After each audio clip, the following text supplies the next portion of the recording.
Hello, my friends, and welcome back. Thank you for being with me again today. I posted a series of videos in the past, and I mentioned how countries in Europe do not like one another.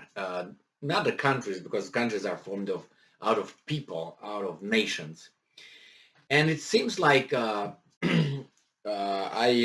received some questions regarding this, and I would like to use this example from this article. It's in the news. It's related to Ukraine and Poland to exemplify the statements I made regarding Poland doesn't like Ukraine, Ukrainians don't like Poles, Poles don't like Hungarians, Poles don't like Russians, Poles don't like. This is a general thing, and I'm not going to go into that. Romanians don't like Hungarians, Hungarians don't like Romanians. Nobody likes anybody, mostly or much, because of their territories they claim. They still claim territories from the other countries. Like, for instance, Poland still claims a lot of territories from certain countries, surrounding countries, like Ukraine. And Romania claims territories from, for instance, from Ukraine. Um, Hungary claims territories from Romania. Hungary also claims territories from Poland. Hungary also claims territory from almost everybody around Hungary, but Austria. So that is a fact, and I'm not talking about each and every person, but nations have a conscience. It's like you say here about the United States, the British Empire. They would think about, hey, actually, we fought a war, actually two of them, right? Um, one of the independence, the other one in 1812, right?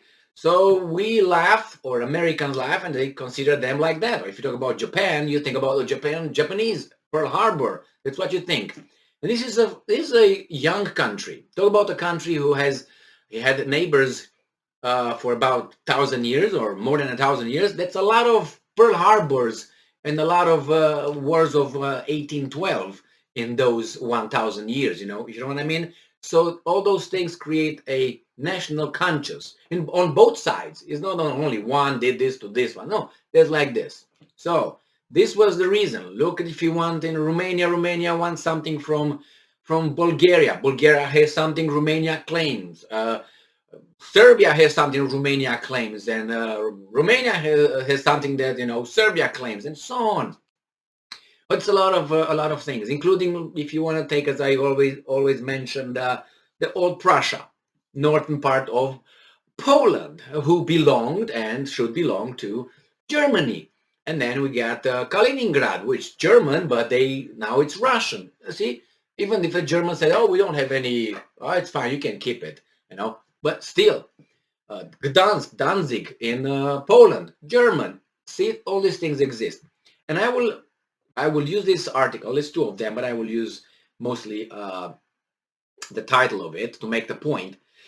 Um, is the this comes from the new Voice of Ukraine from yesterday. This is the first article, and the other article, I think it comes.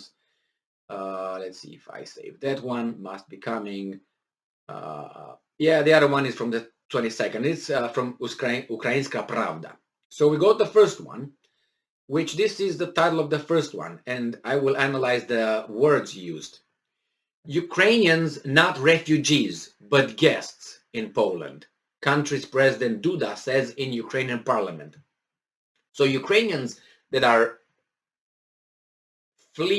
fled their country because of the Russians are in Poland as refugees, but the Poland's president is sneaky.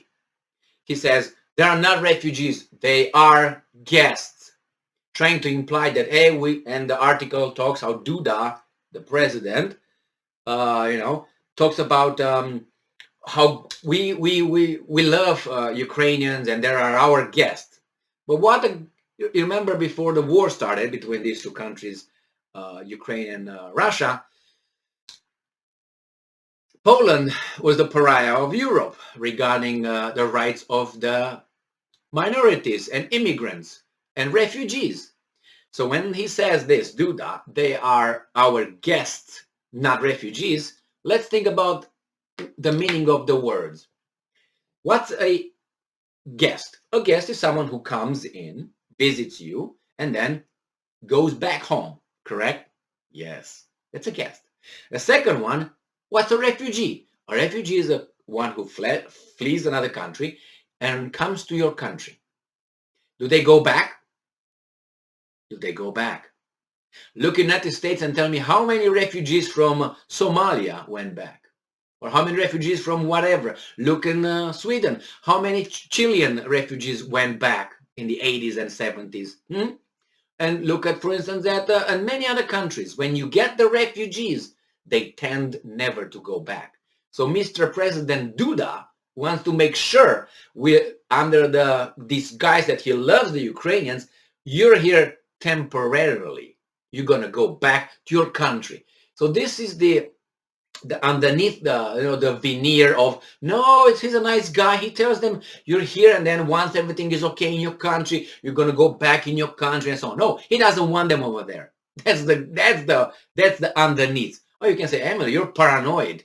Well, under the whole circumstance that, as I know, who's who, what's what, and who likes and who doesn't like, as nations, I think this falls in my assessment better than in the fairy tale assessment where we all love one another and we live together and we're all happy. Okay, that's for fairy tales. That's for other kind of books.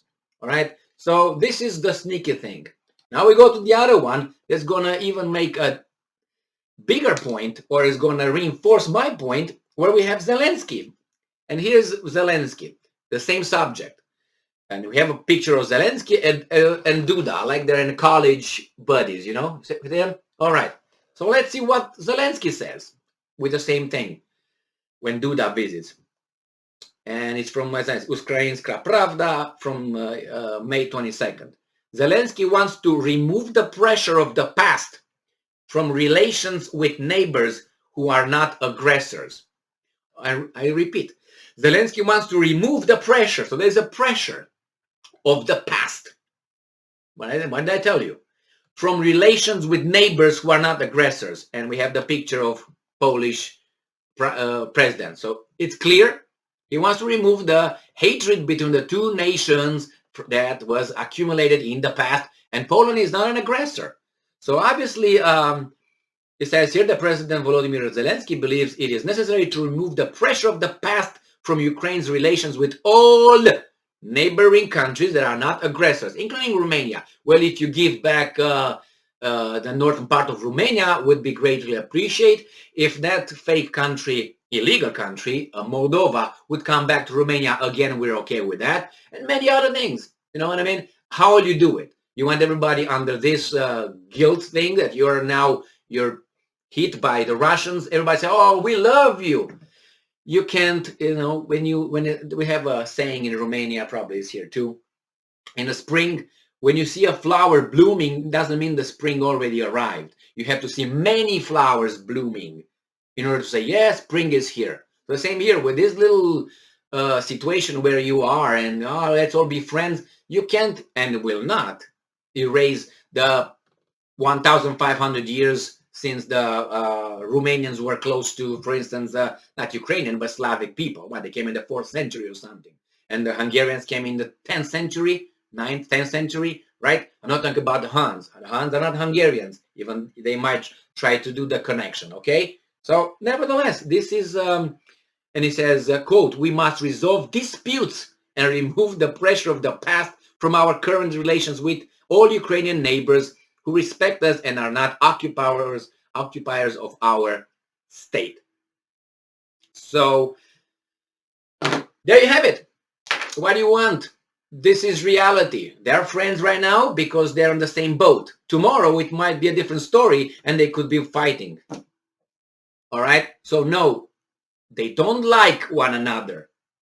They just do it because the daddy is watching and the interest is right there. The Russians claimed a few days ago one official that I can't remember, it was not Lavrov, I can't remember his name. I mentioned him in a previous video and with the title, that Poland wants to grab some Ukrainian territory. That might be somehow, even though I don't think it's going to happen through this. Unless Poland does something real bad, it's going to be a redistribution of land over there, if you know what I mean. Or, who knows? That's in the future. But we know what's going on. There might be some viewers from Poland right now, or from Romania, or from Ukraine, and might say, "Oh no. Okay, how long do you want me to wait? I'm not going to make every week or every 2 days a video regarding these guys. I rest my case and I move on right now." But nevertheless, you're just guests here. You're not refugees. That means you got to go back, which is fine. Once everything is good in your country, you should go back. That's a refugee status. You not just land over there. That's why you're refugees, because your life is threatened and if you would go back. But since the Russians will be defeated and will be pushed back into Vladivostok and in the Pacific Ocean over there, Bering Strait, then everything gonna be okay. Thank you and you can go back. Thank you very much for being with me again today. Stay strong, stay smart, look for the truth, and be just. I wonder how many Ukrainians who already came to the United States and Canada will move back, or Germany. I think it was like almost a million Ukrainians went. I want to see how many refugees will go back to Ukraine. Please let me know. See ya.